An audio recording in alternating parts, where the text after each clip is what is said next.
जो घटना कल हुई है, जो घटना होने जा रही थी करवा चौथ के एक दिन पहले ही। क्या ये हमको ऐसा मालूम भी नहीं था, कभी हमने सोचा भी नहीं था कि ऐसी घटना होगी। तो अभी करवा चौथ के पहले ऐसी बन के हमने आज हम खत्म होने जा रहे थे। बोले ऐसा काम ना करियो, करियो संग ही करियो। फिर बाद में बोली करवा चौथ हो जाने दो, बाकी बात देखियो, अब दिमाग न लगा। टाइम था 20 अक्टूबर 2024 का, जब यूपी के इटावा में रहने वाला 51 साल का मुकेश कुमार निराश होकर अपनी पत्नी के पास जाता है और उसे कहने लगता है कि वो अपनी जिंदगी से इस टाइम बहुत ज्यादा परेशान हो चुका है और अपनी जीवन लीला वो यहीं पर समाप्त कर देना चाहता है। तो शायद उसकी पत्नी उसे समझाने की कोशिश कर रही थी, जिसके चलते उसकी पत्नी ये बात कहती है कि अगर आप इस तरीके से अपनी जान गंवा देंगे तो पीछे से हमारा क्या होगा। आप काफी अच्छे से जानते हैं कि हमारी बेटी अभी सिर्फ कॉलेज में पढ़ रही है। दूसरी तरफ इसकी पत्नी 40 साल की रेखा को कैंसर हो चुका है। बाकी इनके दोनों ही बच्चे अभी काफी ज्यादा छोटे हैं और अगर वो अपने जीवन को यहीं पर खत्म कर देता है तो उसके पीछे से इनका क्या होगा। हाँ, अगर वो ऐसा चाहता है, अपनी जिंदगी खत्म करना चाहता है, तो वो अकेला ऐसा ना करे, जबकि अपने पूरे ही परिवार की वो अपने साथ साथ जिंदगी खत्म कर दे। और इन सारी ही चीजों का मेन कारण तो ये था कि मुकेश वर्मा की 2004 में काफी अच्छे से इसकी जिंदगी चल रही थी। इसकी पहली पत्नी नीतू और इनकी एक बेटी अपने जीवन में काफी ज्यादा खुश थे, लेकिन बाद में किन्हीं कारणों के चलते नीतू की 2003 में मृत्यु हो जाती है और 2006 आते आते मुकेश वर्मा रेखा से शादी कर लेते हैं। पहले ही इनकी एक भाव्या नाम की लड़की थी, लेकिन रेखा से शादी कर लेने के बाद इन्हें दो बच्चे और होते हैं, काव्या और अभीष्ट। मुकेश वर्मा जैसे तैसे कर अपनी पुरानी जिंदगी को भूल जाता है, लेकिन इस टाइम अगर देखा जाए तो दोबारा से मानो इसके ऊपर मुसीबतों का पहाड़ टूट चुका था, क्योंकि इसकी पत्नी रेखा को इस टाइम कैंसर हो चुका था। दूसरा, जिस उस जमीन के ऊपर भी विवाद चल रहा था। तीसरा मेन कारण ये था कि इन्होंने अपने जिन जिन रिश्तेदारों को पैसे वगैरह उधार दिए थे, वो सारे के सारे रिश्तेदार उनका पैसा लौटाने से मना कर रहे थे। और सबसे बड़ी मेन दिक्कत जो मुकेश वर्मा को आ रही थी वो ये थी कि इस टाइम इसका काम धंधा भी अच्छे से नहीं चल रहा था। एक तो उसने अपनी पहली पत्नी को गवा दिया, उसके बाद अब ये सारी की सारी समस्याएं जब लगातार उसके जीवन में आती जा रही थी, तो मुकेश वर्मा अपनी पत्नी रेखा से पूछने लगता है कि वो जीकर भी क्या करे। अपनी इन सारी ही उलझनों को सुलझाने में ही उसकी सारी की सारी जिंदगी निकलती जा रही है। वो अपने बच्चों को टाइम नहीं दे पा रहा है, उसका काम धंधा अच्छे से नहीं चल रहा है और वो जीकर भी करे तो क्या करे। और यही कारण था कि शायद रेखा ने उसे समझाने के लिए कि उसके पीछे उसका पूरा का पूरा परिवार है, वो उसके बिना जिंदा नहीं रह पाएगा। शायद इसी बातों को सुनकर मुकेश कुमार जीने के बारे में सोचने लग जाए। ये सारी बातें रेखा अपने पति को कहने लगती है। मुकेश वर्मा इस बात के लिए भी तैयार हो जाता है, लेकिन उस दिन रेखा ने इस बात से इनकार कर दिया कि अगले ही दिन करवा चौथ का व्रत है और आज वो लोग इन सारी ही चीजों के बारे में बिल्कुल भी बातें नहीं करेंगे। वो लोग उस चीज को बिल्कुल भूल जाते हैं। और उसके बाद टाइम आता है 10 नवंबर का, जब मुकेश वर्मा दोबारा से अपनी पत्नी रेखा को यही बात कहने लगता है कि अब दोबारा से उसे काफी ज्यादा अजीब महसूस होने लगा है। आखिरकार वो लोग जिंदगी जी ही क्यों रहे हैं। और दोबारा से रेखा उसे यही बात समझाने की शायद कोशिश कर रही थी कि पीछे से उसका परिवार उसके बिना अकेला पड़ जाएगा। तो वो यही बात कहती है कि अगर आप अपनी जिंदगी गंवा ही रहे हैं तो हमें भी साथ ले चलिएगा। पीछे से हम लोग आपके बिना आखिरकार क्या कर पाएंगे। हमारी जो बेटी है वो अभी कॉलेज में पढ़ती है, उसे खुद कैंसर हो चुका है, उसके दोनों ही छोटे बच्चे काम धंधा करने के लायक नहीं हैं और अगर इस टाइम मुकेश वर्मा भी अपनी जान गंवा देता है तो पीछे से उसका परिवार काफी ज्यादा बिखर जाएगा। वो लोग समझ नहीं पाएंगे कि वो लोग करे तो क्या करें। और इसी 10 तारीख को उनकी 20 साल की बेटी भव्या वापस अपने कॉलेज डीयू जाने के लिए तैयार हो रही थी। तो मुकेश वर्मा ने अपनी बेटी भव्या को इस बात से इनकार कर दिया कि उसे कॉलेज जाने की जरूरत नहीं है। आज वो लोग कहीं पर जाने वाले हैं तो वो अपना कॉलेज जाने का प्लान बदल दे। और उसके बाद भव्या बिल्कुल ऐसा ही करती भी है। वो लोग बड़े ही आराम से बैठकर रात को खाना वगैरह खाते हैं और पूरी की पूरी रात मुकेश कुमार और उसकी पत्नी रेखा इन सारी ही चीजों के बारे में डिस्कस करने लगते हैं कि वो लोग किस तरीके से अपनी जान गंवाएंगे जिसमें कि उन्हें ज्यादा दर्द भी ना हो। तो मुकेश वर्मा ने अपनी पत्नी को समझाना शुरू किया कि अगर वो लोग ज्यादा से ज्यादा ज़्यादा नींद की गोलियां अगर खा लेते हैं तो वो लोग हमेशा हमेशा के लिए ही सो जाएंगे, दोबारा से उनकी कभी नींद ही नहीं खुलेगी। इन सारी ही चीज़ों के बारे में आपस में बातें कर लेने के बाद मुकेश कुमार पहले से ही उन गोलियों का इंतजाम तो कर चुका था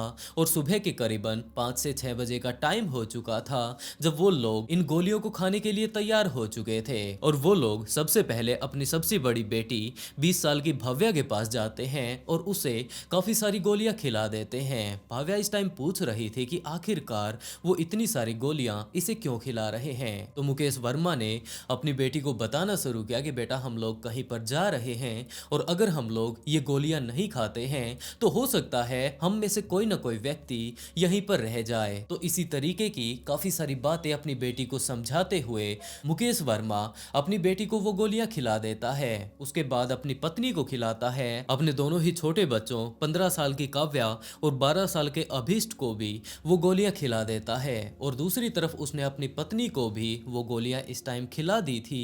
तो दूसरी तरफ अब उनके बच्चों के मुंह से काफी सारे झाग बाहर आ रहे थे। रेखा इस बात से इनकार कर देती है कि वो अपने बच्चों का ऐसा हाल नहीं देख सकती, तो मुकेश कुमार कुछ ऐसा प्रबंध कर दे जिससे कि उन्हें जल्द से जल्द मुक्ति मिल जाए। और उसके बाद मुकेश कुमार अपने घर के अंदर से एक रस्सी लेकर आता है और ये बात कहता है कि उन्हें ज्यादा तड़पना नहीं पड़ेगा अगर वो इनका गला घोट देता है। तो रेखा ने इस बात से इनकार कर दिया कि वो अपनी नजरों के सामने ऐसा बिल्कुल भी नहीं देख सकती कि उनके बेटा और बेटी अपनी जान गंवा दें, तो सबसे पहले वो उसका ही काम कर दे। मुकेश वर्मा बिल्कुल ऐसा ही करता है।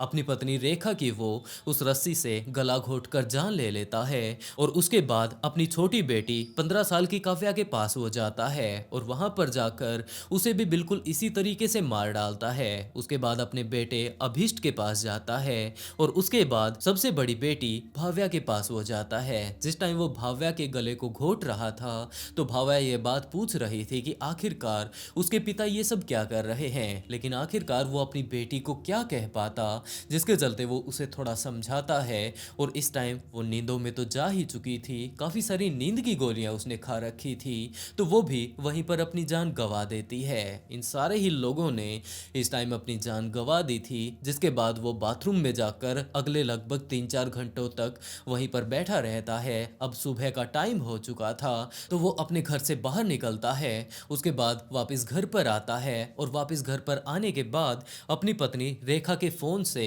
इन सारे ही लोगों का फोटो स्टेटस पर डाल देता है कि इन सभी लोगों ने अपनी जान गंवा दी है और अब वो अपनी भी जान देने के लिए जा रहा है, क्योंकि उसे शायद इस बात से घबराहट हो रही थी कि किस तरीके से उसके परिवार के सदस्यों ने इस टाइम अपनी जान गंवाई है, तो इस तरीके से वो अपनी जान तो नहीं दे पाएगा। जिसके चलते वो स्टेटस डाल लेने के बाद अपनी बाइक लेकर रेलवे स्टेशन की तरफ जाने लगता है। लेकिन इसी टाइम दूसरी तरफ रेखा की एक रिश्तेदार ने उसका ये फोटो देख लिया था। उसके बाद उनके घर पर कॉल किया जाता है, लेकिन किसी ने भी उनका जब फोन नहीं उठाया तो उनके रिश्तेदारों को, उनके कुनबे के लोगों को इस बारे में बताया जाता है। और जैसे ही वो लोग उनके जाकर दरवाजे पर नॉक करते हैं तो बाहर ताला लगा हुआ था। वो लोग साइड वाले घर से ऊपर से जब अंदर की तरफ देखने की कोशिश करते हैं तो वहां का नजारा काफी ज्यादा खतरनाक हो चुका था।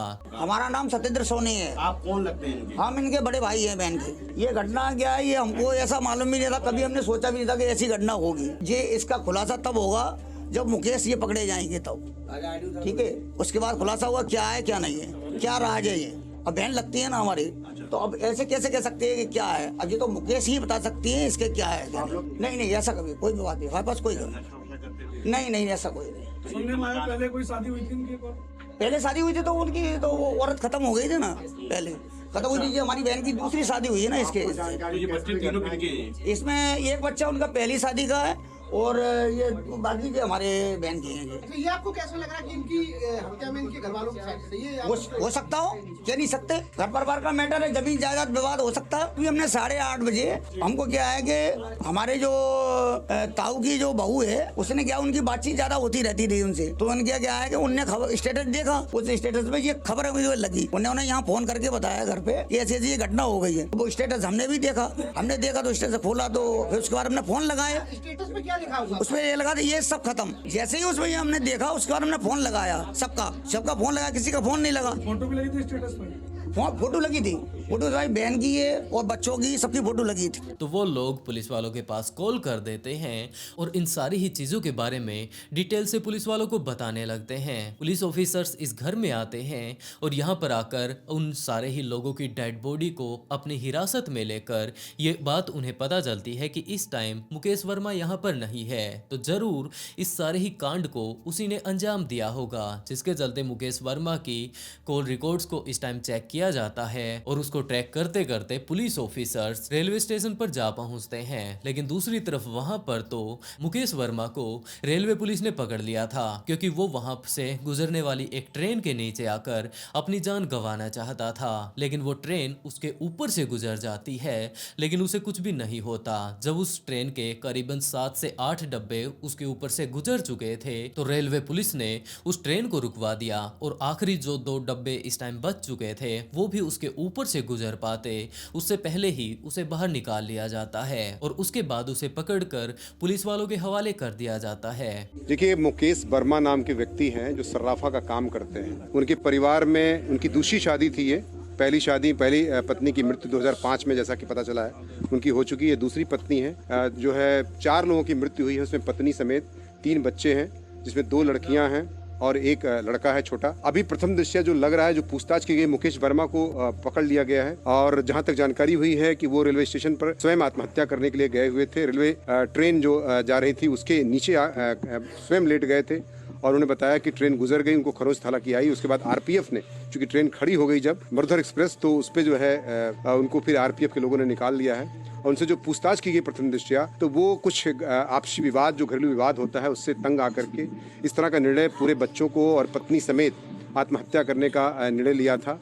उसी के क्रम में उन्होंने जो है नींद की गोलियां इत्यादि भी दी हैं, कुछ बरामद भी हुआ है। बाकी कुछ बातें और भी हैं जो कि वैज्ञानिक साक्ष्य आप देख होंगे, फॉरेंसिक टीम हमारी पहुंची हुई है। सबके गर्दनों पे कहीं न कहीं से कुछ लिगेचर मार्क भी दिखाई दे रहा है और खून का एक बूंद भी कहीं नहीं है, आपने देखा भी होगा। चूंकि तो इसलिए प्रथम दृष्टया ऐसा लग रहा है कि आपसी सहमति से इन्होंने जो है अपनी मृत्यु को जो है खुद इन्होंने जो है चुना है। अब बाकी इसकी जो भी फॉरेंसिक जाँच होगी, साथ ही साथ इसमें जो भी पोस्टमार्टम की रिपोर्ट आएगी, तदनुसार आपको अवगत करा दिया जाएगा। पुलिस ऑफिसर्स उसे पकड़कर अपने साथ पुलिस स्टेशन लेकर जाते हैं और वहां पर जाकर उससे पूछताछ करनी शुरू करते हैं। लेकिन इस टाइम भी मुकेश वर्मा सिर्फ यही बात बोल रहा था कि हाँ, उसके जो परिवार के लोग हैं जिन्होंने भी अपनी जान गंवाई है, उसके जान गंवाने के पीछे कोई भी और व्यक्ति नहीं है, जबकि वो खुद है और वो खुद भी जिंदा नहीं रहना चाहता। अपनी जान देने के लिए वो रेलवे स्टेशन पर गया था। लेकिन ये बात बहुत ज्यादा हैरान कर देने वाली थी कि 7 डब्बे उसके ऊपर से गुजर गए और उसे कुछ भी नहीं हुआ। इन्हीं सारी चीजों के बारे में पुलिस ऑफिसर्स और मीडिया वाले उससे पूछताछ करते हैं कि क्या आपको इन सारी ही चीजों के ऊपर अब पछतावा है। लेकिन दूसरी तरफ मुकेश कुमार ने इस बात से इनकार कर दिया कि उसे किसी भी चीज पर कोई पछतावा नहीं है, बस वो अपनी भी जान देना चाहता है। वजह ये हमारी जो घटना कल हुई है, जो घटना होने जा रही थी करवा चौथ के 1 दिन पहले ही, तो 8-10 साल से घरेलू कुछ उलझन दिमाग में चल रही थी। झेलना मुश्किल था, तो मैडम बोली क्या टेंशन, हमने ऐसा मन हो रहा है, हम खत्म हो जाए। तो बोले अगर तुम खत्म हो तो संगे हमें लेकर चलिए, नहीं तो हमारे तुम्हारे पीठ पीछे कोई देखने वालों नहीं है, ना हमारे मायके कोई सक्षम वालों, तो ना बच्चा ऐसे जो नौकरी करके घर चलाएगा, जाना साथ में लेके जाना। तो अभी करवा चौथ की पहले ऐसी बन के हमने आज हम खत्म होने जा रहे थे, बोले ऐसा काम ना करियो संग ही करियो। फिर बाद में बोली करवा चौथ हो जाने, बाकी बात देखिए, अब दिमाग न लगाओ। कल जो पूरा व्यवस्था बनाई गई तो उन्होंने ऐसा कुछ ऐसा दे दो जो मैं तड़पन न लगे ज़्यादा, तो इसलिए नींद की गोली दी गई। वो इसलिए हमारी पहले पत्नी जो खत्म हुई थी ना 2003 में, तो खत्म होने से पहले उन्होंने नींद की गोली हमसे मांगी थी। आदमी खत्म हुआ तो तरफ है ना, कष्ट ना हुआ। सबसे पहले मैडम खत्म हुई, बाकी बाद बच्चा, फिर हम तो बच गए, 7 डब्बा चले। तो क्या नींद की गोली से ही सभी की मौत हुई, क्या हुआ क्या? नहीं, रस्सी से हुई। बोले ऐसा हमें दवाई दे दो घबराहट वाली, और बाकी बाद जो तुम्हें करना करिए, मैं लेटा दे पहले। फिर जब सब लोग रस्सी से खत्म हुई तो हमने सोची हम झटके कट जाएगा, हमने लगाई थी और कौन लगाएगा। बोले ऐसा हम लेट जा रहे, फिर चाहे कछु करियो। तो आपने रस्सी से घोटा गला जैसे? हाँ जी। नहीं, बच्चों को पहले नहीं बताया था, उन्होंने मना कर रखा था। लेकिन बच्चों के जिस समय गला दबा रहे थे उस समय वो बोले पापा क्या कर रहे, अन्य बेटा हम अकेले छोड़ के जाए नहीं पे, हाथ फेरो, और जहाँ से हम उसमें संगे लेके जाए। नहीं, हमें खत्म होना और हम तो पछतावा, हम तो बच गए। 60 डिब्बा के बाद आधी बच गई, तो किस्मत की बात है। 2 पुलिस वालों ने खींचा, 60 डिब्बे चले ऊपर। ये सारी ही चीजें जैसे ही पुलिस ऑफिसर्स को पता चलती हैं तो वो लोग उसे गिरफ्तार कर लेते हैं और आगे इस केस के ऊपर और अच्छे से इन्वेस्टिगेशन करने के लिए उसे अपने साथ ले जाते हैं। और इन सारी ही चीज़ों के बारे में उसके रिश्तेदारों ने, उनके पड़ोसियों ने और खुद मुकेश वर्मा ने पुलिस वालों को बताया था। और लगभग ये पूरी ही कहानी अब सामने आ चुकी है। लेकिन मैं आप लोगों से भी एक सवाल पूछना चाहता हूँ कि अगर जिंदगी में इस तरीके से परेशानियां आ जाती हैं तो क्या यूं अपने जीवन को ही खत्म कर देना किसी बात का सॉल्यूशन है? हाँ, अगर हम किसी चीज के ऊपर लगातार मेहनत करते हैं, अपनी परेशानियों को दूर करने के लिए लगातार आगे से आगे काम करते हैं तो कुछ ना कुछ सॉल्यूशन जरूर निकल आता है। ये नहीं कि अगर थोड़ी सी भी परेशानी आती है, भले ही उसके ऊपर कितनी भी परेशानियां क्यों न थी, उसने जो अपने परिवार के साथ किया वो बिल्कुल भी ठीक नहीं था। मैं इस तरीके की कहानी सुनाकर आप लोगों को परेशान नहीं करना चाहता हूँ, जबकि समझाना चाहता हूँ कि किसी भी समस्या का हल अपनी जान गंवाने से नहीं होता, जबकि उस समस्या से लड़ना पड़ता है, उसके साथ जूझना पड़ता है। और एक ना एक दिन ऐसा जरूर आता है, भले ही थोड़ा टाइम क्यों ना लगे, जब ये सारी की सारी समस्याएं खत्म हो जाती हैं। तो दोस्तों, अपना और अपनों का ख्याल रखें और इस तरीके की कहानियों से सिर्फ और सिर्फ इतना ही सबक लें कि इस तरीके के कारनामे किसी भी समस्या का सॉल्यूशन नहीं हो सकते। वैसे दोस्तों, आज के लिए बस इतना ही। और देश दुनिया से जुड़ी हुई इसी तरीके के काफी सारे ट्विस्टेड केस मैं यहाँ पर लेकर आता रहता हूँ, तो वीडियो को लाइक कर ऑफबीट पॉडकास्ट को सब्सक्राइब जरूर कर लें। और इसी के साथ दोस्तों, आज का शाउट आउट मूवीज वर्ल्ड को and write a beautiful comment to get shout out in next video. बहुत जल्द मिलते हैं एक और नई ट्विस्टेड स्टोरी के साथ।